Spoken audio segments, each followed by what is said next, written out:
everyone, and welcome to another episode of The Shot with Cosmos the Cosmos. Cheers to Titan. Titan. Nice. Ding, ding, ding. All right, here we go. There.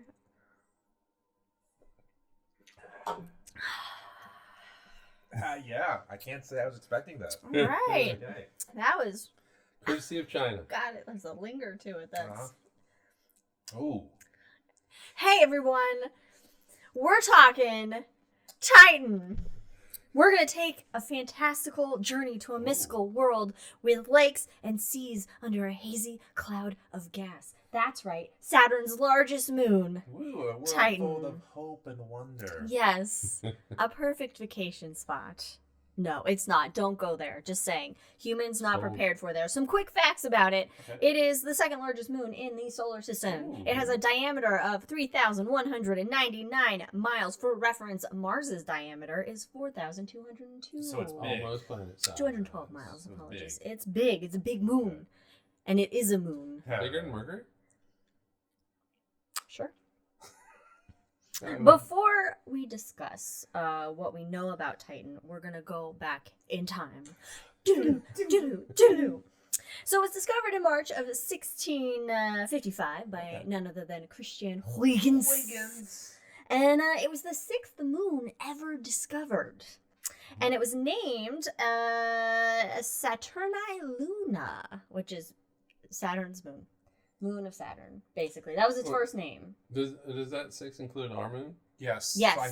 Yes. So moon. The 6 galaxy, includes... moon, Yes, Titan. the 6 I was doing includes math. our moon. Although, who discovered our moon? It's been there since we've been around. Yeah, Steve did it. discovered it. Okay. Well, after the moons were discovered, astronomers fell into a habit of referring to Saturn's moons of Saturn like 1 through 5. And so it was like Saturn 4 or something. It was ridiculous. So the name Titan and all names of all 7 satellites of Saturn that were then known at the time came from John Herschel. Yay! And Titan is named after, in tradition, with the naming system of the planets, it's named after the Titans, which are the gods that came before the modern Olympians. I say modern. The modern Olympians. So what do we know today about Titan? Well, it's big. Well, we know it's big. We've covered that in a quick fact. Well, thank Voyager 1 and the Cassini spacecraft for the bulk of our knowledge about Titan. So its formation, now, most regular moons form from co-accretion. What this means is our solar system formed out of a large cloud of gas and dust. And as that gas and dust came together, they formed the planets. And then smaller bodies came together, forming moons. However, Titan actually dominates Saturn's system and possesses like a high orbital eccentricity. Google it. And so that means that co-accretion alone, according to scientists, cannot explain the formation of a Titan. So the proposed model of the formation is that Saturn's system began with a group of moons similar to Jupiter's Galilean moons, and they were disrupted by a series of giant impacts that would then break them apart and go on to form Titan, this one titanic moon.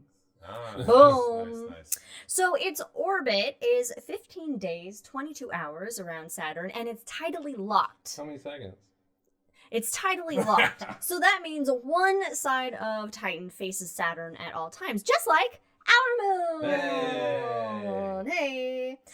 Its atmosphere is made predominantly of Chocolate? nitrogen. Oh. Sound familiar, anybody? Because guess whose atmosphere is also made predominantly of nitrogen? Mercury? Earth's I atmosphere. thought the same thing. Yeah. It's actually the only other moon that has a dense atmosphere, and the other moon in the solar system is Triton, Neptune's largest moon. These are the only 2 moons that have like a dense atmosphere around them, and it's actually the only nitrogen-rich atmosphere in the solar system other than the Earth.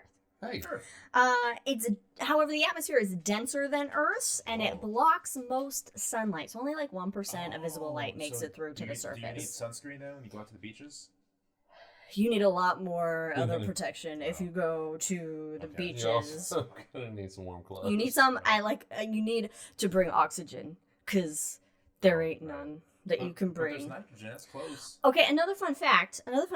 It has such a weak surface gravity that you could jump 14 feet in the air, and if you attached like wings that like sky gliders use, sky jumpers, sky parachuters, whatever they're fucking called, you could actually fly in Saturn's atmosphere. Like our human muscles are strong enough for flight. I've seen that myth. cool. I've seen that myth before. I'm not going to fly too close to the sun. Well, good news, you're really fucking far away from the sun. Oh, like okay, cool. what, 1,000,000+ miles? I forget. A billion Well, miles? yeah, it's definitely a Definitely million more plus than a because million. we're 93 Okay, a million. billion miles, we'll say. It's a So, billion. You mean speaking a billion. a billion. So speaking of the surface, holy lakes balls, Batman. Ooh. All right. Now the surface temp is chilly. It's about -77. I'm sorry, -277. Oh, okay. I know Add that two -77. in there. -277 degrees Fahrenheit.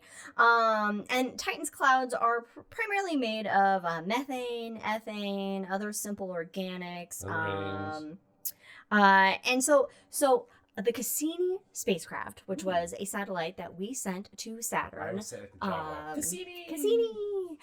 It had a lander on board that the Huygens lander that landed on Titan, which is it's like the farthest lander that we've had land on something. It's far away in the solar system. A billion million miles. A billion million miles. It's a billion miles. So and what we found from various data sources of Titan is that the surface is actually fairly young. It formed about 4.5 billion years ago when the solar system was forming, but the surface itself is only between 100 million and 1 billion years old. So it's gotten some facelifts. It has. There's lots of resurfacing processes happening, and we see resurfacing here a lot on the Earth through volcanoes and different LA. wind, weather systems, and through water erosion. And what we found is there are bodies of liquid on the surface of Titan. It's the only other object in our entire solar system to have bodies of liquid on its surface other than the Earth. However, you don't want to swim in it because these are lakes of like methane and ethane and other anes. other anes that are not great to swim in. It's not going to be a good time. So its four largest seas are the Kraken Mare, which is about comparable to the Caspian Sea, Okay. the Ligeia Mare, which is larger than Lake Superior, the Punga Mare, which is longer than Lake Victoria, and Ontario Lacus, which is about 20% the size of Lake Ontario, who it's named for. Not a who, but the thing is named for. We need a cover of that Samare. And some of the depths of some of its like can go up to like 200 feet deep. Okay. So they can get pretty deep, although most of them are kind of shallow. And so it's we found that like the composition of Titan itself is about 60% rock and 40% water. So which ice. is ice. Yeah, Titan's surface. It's been measured that it can rise and fall by up to 10 meters. What's that in American? Because I didn't look it up. It's about 35 feet. 35 feet during each orbit. So it's a moving. So the current hypothesis is that Titan's interior is basically an icy shell that's like dozens of kilometers, Google American in that, thick, that floats atop a global ocean. Hey. So subsurface. You should find liquid. a lot about that. We do, actually. And because, these moons, as they're orbiting these big planets, they also have a lot of other moons. And so all these gravitational tidal forces end up kind of like doing this incremental tug and pull on these moons, causing this interior to stay warm enough to then be able to have liquid underneath the surface. Yeah, especially if you're rising 35 feet. Yeah, you definitely got some motion to the ocean on that planet. All right. Interestingly, weird, but all right. okay, this kind of under the surface ocean may be as salty as the Dead Sea. Oh. Wait a minute, what sea? This under the water global ocean, the Dead Sea. Dead Sea. The saltiest one. Not the live one. The saltiest sea that we know. That you could float in it then. You wouldn't have to even do anything. And just float under the surface of Titan. Yeah. That'd be cool. Cool, So how do we learn more about this, right? We want to study more of this. When we landed the Huygens probe on Titan, the images that came back were of these rocks that were shaped by water, just like what we find in the river rocks and dry riverbeds and stream beds here on Earth. And you have all these hydrocarbons, methane and ethane and shit, and those are the building blocks of life.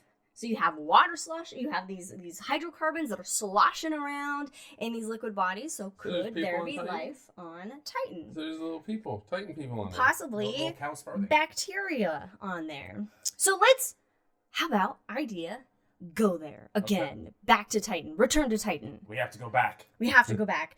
And guess what? We are! Hooray! There's a mission called the Dragonfly Rotocraft mission. I'm sure they'll think of some witty acronym for it at some point, or initialism for it at some point. But it was confirmed in April of 2024. It will cost $3.35 billion and has a launch date of July 2028. It'll arrive in Titan in 2034, so in about 10 years from now. Worth the wait. And it will fly. It's gonna fly, guys. It's not a dry fly. It's gonna fly. This thing is flying. It's flying on the over the surface of Titan, and it's gonna fly to a bunch of different locations, looking for prebiotic chemical processes common on both Titan and the early Earth before life developed. And this is like, we've sent a helicopter to Mars. It worked well, but Ingenuity helicopter wasn't necessarily doing like science. This will be our first like flying robot on another world outside the Earth doing some science But for Ingenuity us. showed us it could do It can do it, exactly. So 10 years from now, keep your eyes on the Dragonfly on Titan, and it'll be interesting to find out more about a moon that has as many maybe similarities with the Earth as it has differences. So cheers to Titan. Cheers. Bye. Thanks everyone. Follow us on all the things at Drinking Cosmos and Cosmos everywhere else. Peace. Cheers.